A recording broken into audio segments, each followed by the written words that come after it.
페미니즘이라는 단어 들어보셨을 겁니다. 페미니즘은 남성 중심의 성차별에 반대하는 용어로 사회적 정치적 운동을 포함하는데요. 지나치면 남성에 대한 역차별이 될 수도 있습니다. 이러한 페미니즘이 본질적으로 추구하는 이념에 대해 영어방송 조수빈 기자가 보도합니다. In May 2016, a random murder by a man happened at Gangnam subway station.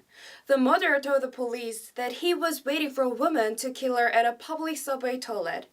The homicide case immediately became a sensitive social issue. It is because the murderer made a statement that he just killed her only because he has been ignored by women. Women responded to the issue that she was victimized simply because she was a woman.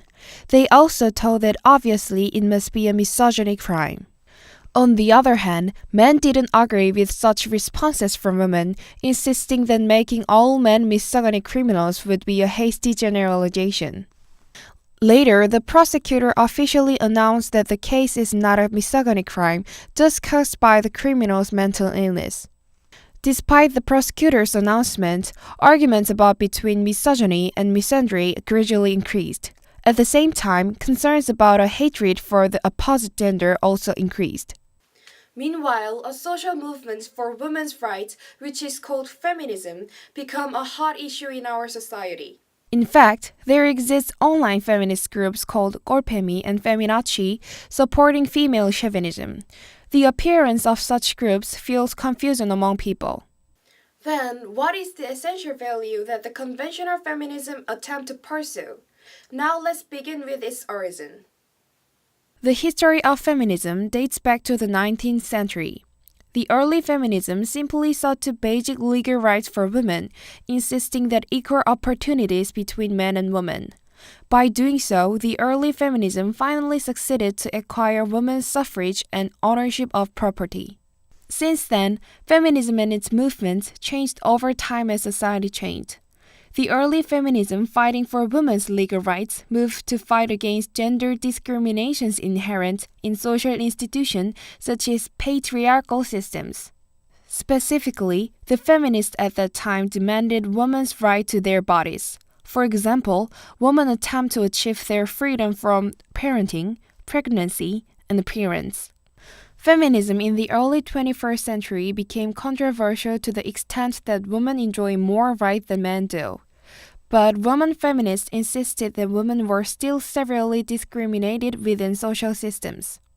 On the other hand, men denied such feminist claims and negatively evaluated feminism and feminists as selfish. On the other hand, men denied such feminist claim and negatively evaluated feminism and feminists as selfish. In other words, they thought that there is no longer gender discrimination in a current society when considering women's social status based on college entrance rates, employment rates, and social participation rates by women. Some radical feminists deny this claim and strongly support female chauvinism. This continually brings about gender conflict in our society. Their behavior seems to contradict the ideas of feminism which pursues gender equality. One obvious thing is that feminism is not female chauvinism. He for She, a new campaign at the United Nations, stands for gender equality not just for women. Unlike the feminism in the past, which has brought about conflicts between men and women, he for She attempts to promote men's interest and participation. In the present situation, the landscape of feminism is drawing attention. No longer do women's social movements get people's consent. It should recognize that women are not only aware of gender discrimination and change into social movements for men and minorities. Gender discrimination is a problem for all together. This is reporter Joe's current events point. Thank you.